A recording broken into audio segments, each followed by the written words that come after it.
안녕하세요. 기울어진 주식시장에서 개인 투자자분들에게 조금이나마 도움이 되고자 하는 개미 헬퍼 박태욱입니다. 자, 금일은 비만 치료제 이야기를 좀 나눌까 합니다. 자, 비만 치료제 관련 테마 종목들 위고비 출시 이후 많은 조정들이 나왔죠. 제일 최근에 라파스, 인벤티지랩 이 종목들 제외하고는 반등의 기미가 보이지는 않습니다. 자, 그렇다면 비만 치료제 이제 끝이 나는 걸까요? 결론만 말하면 비만 치료제 끝이 아니다라고 말씀을 좀 드리고 싶습니다. 자, 관련된 내용들 기사와 함께 보도록 하겠습니다. 자, 해당 기사를 보면은 노보노디스크 총괄 초기부터 삼상까지 당뇨병, 비만, 치매 관계질환, 파트너십 모색을 한다라는 내용들이 있습니다.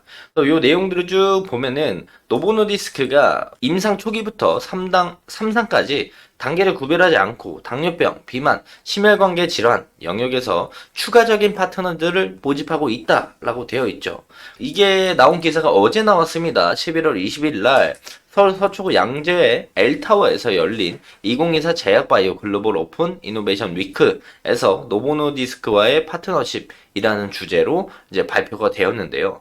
해당 내용들을 다 보기가 어렵기 때문에 짧게만 요약해서 말씀드리도록 하겠습니다. 자, 첫 번째, 노보노디스크가 임상 초기에서 3상까지 단계 구별 없이 당뇨병, 비만, 심혈관계 질환 영역에서 추가적인 파트너를 구하고 있다. 두 번째, 11월 20일 서울 양재 L타워에서 노보노와의 파트너십이라는 주제로 발표를 진행을 했고, 세 번째, 노보노가 주목하는 건 당뇨병에서는 무엇을 주목을 하고 있느냐? 인슐린 저항성 해결, 췌장의 베타세포 또는 알파세포 기능 개선, 차세대 글루카곤 유사펩타이드원, GLP-1이죠. GLP-1 또는 인크레틴 기반 등을 중요하게 보고 있다. 라고 이야기를 했고, 여기서 세 가지로 나뉘어요. 지금 보시면 당뇨병, 비만, 심혈관계 질환 이렇게 나뉘는데, 요 당뇨병에 대한 포인트가 요거라고 말씀을 드리는 거고, 비만 쪽은 에너지 섭취는 최대한 덜하고 에너지 소비를 촉진시키면서 체지방과 제지방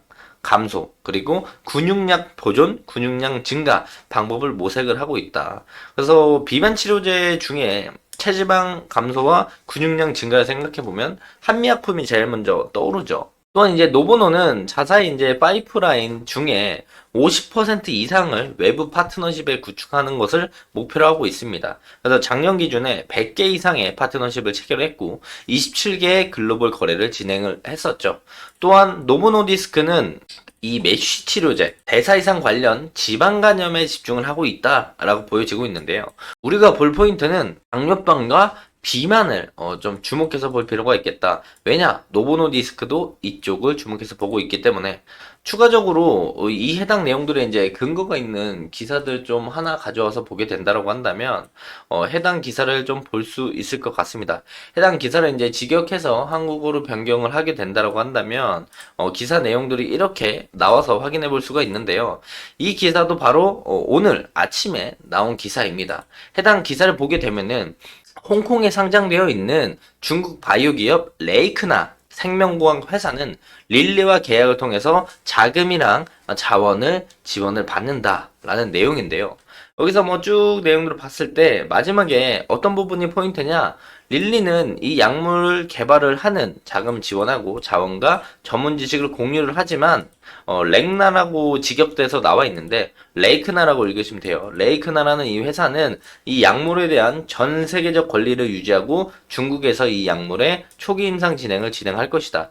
결국엔 일레이릴리랑 계약을 하더라도 일레이릴리가 이 모든 걸 가져가는 게 아니고 기본적으로 전문 지식, 에셋은 좀 공유를 하지만 여기서 이제 릴리가 여기서 자금과 자원들을 지원을 해준다라고 보면 좋을 것 같아요. 해당 내용들을 베이스로 국내 전임상 단계, 임상 1상, 2상 단계들 비만 치료제 관련해서 개발하는 업체들이 릴리의 눈에 들어가게 된다면 해당 지원을 받을 수 있는 기대감들 그리고 지원을 받게 된다면 바로 기사가 나오겠죠. 뭐 일라이 릴리와 계약한 비만 치료제 기업 땡땡땡땡. 그렇다면 또한 그 내용들로 인해서 주가는 강한 상승을 충분히 보여줄 수 있을 거라고 생각을 합니다. 그것뿐만이 아닙니다. 대부분 메가 트렌드가 발생을 한다면 신약의 긴 호흡 특성상 지속 기간이 약 10년 정도가 소요가 되는데요. 저는 비만 치료제가 이 메가 트렌드에 속한다고 생각을 합니다. 과거 메가 트렌드에 속하는 키트루다 그리고 휴미라를 보면 메가 트렌드가 10년 이상 지속되는 걸 확인해 볼 수가 있는데요. 비만 치료제 노보노의 위고비 그리고 릴리의 젯바운드를 보게 된다고 한다면 메가 트렌드에 좀 들어왔다라고 볼 수가 있을 것 같습니다. 메가 트렌드의 초입 부분인 강한 상승력은 이미 지나갔지만 중장기 비만 치료제 대장들의 상승세는 충분히 이어질 수가 있고 앞으로 미래 글로벌 매출도 비만 치료제가 선두를 차지할 것으로 보고 있습니다. 자, 보시는 것처럼 글로벌 빅파마 화이자 및 존슨앤존슨이 시총 순위가 하락하는 걸 우리는 볼 수가 있는데요. 글로벌 빅파마 8위, 9위 기업이었던 릴리와 노보노가 시총 1위, 2위로 올라오면서 전통적인 글로벌 빅파마 화이자 및 존슨앤존슨의 시총 순위가 하락하는 걸 우리가 볼 수가 있고 그래서 시총에 대한 부분들만 보더라도 항암제 시장에서 당뇨, 비만으로 이 메가 트렌드와 치료제 수요가 변화하고 있음을 우리는 확인해 볼 수가 있습니다. 자, 그렇다고 항암제가 뭐 무너지고 있느냐? 그런 건 아니에요.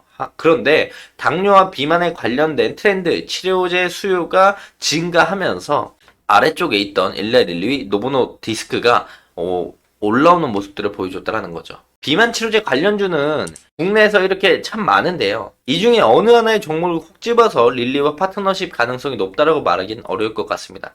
하지만 비만 치료제 테마의 조정, 비만 치료제는 끝났다라고 생각하시는 분들이 있다면 다시 한번 비만 치료제가 상승할 수 있는, 충분히 상승할 수 있다라는 점을 염두에 두시면 좋을 것 같습니다. 자, 그래서 비만 치료제 관련된 종목들 들고 계신 분들은 비만 치료제가 끝났다. 는 건 아니라는 거 염두에 두시면 좋을 것 같고요. 만약 내가 들고 있는 종목들 중에 해당 내용들과 비만 치료제 관련주를 엮여 있다면 상승의 모멘텀이 각 종목마다 있지만 비만 치료제 관련돼 가지고 테마성으로 추가적인 상승에 대한 모멘텀도 있다라는 거 염두에 두시면 좋을 것 같습니다. 자, 금일 영상은 여기서 좀 마무리하도록 하겠고요. 해당 영상은 제 개인적인 견해가 많이 담겨 있기 때문에 투자자분들의 주관적인 생각 그리고 제가 말씀드린 해당 내용들을 토대로 현명한 선택을 하시면 좋을 것 같습니다. 자, 금일도 영상 끝까지 시청해 주셔서 감사합니다.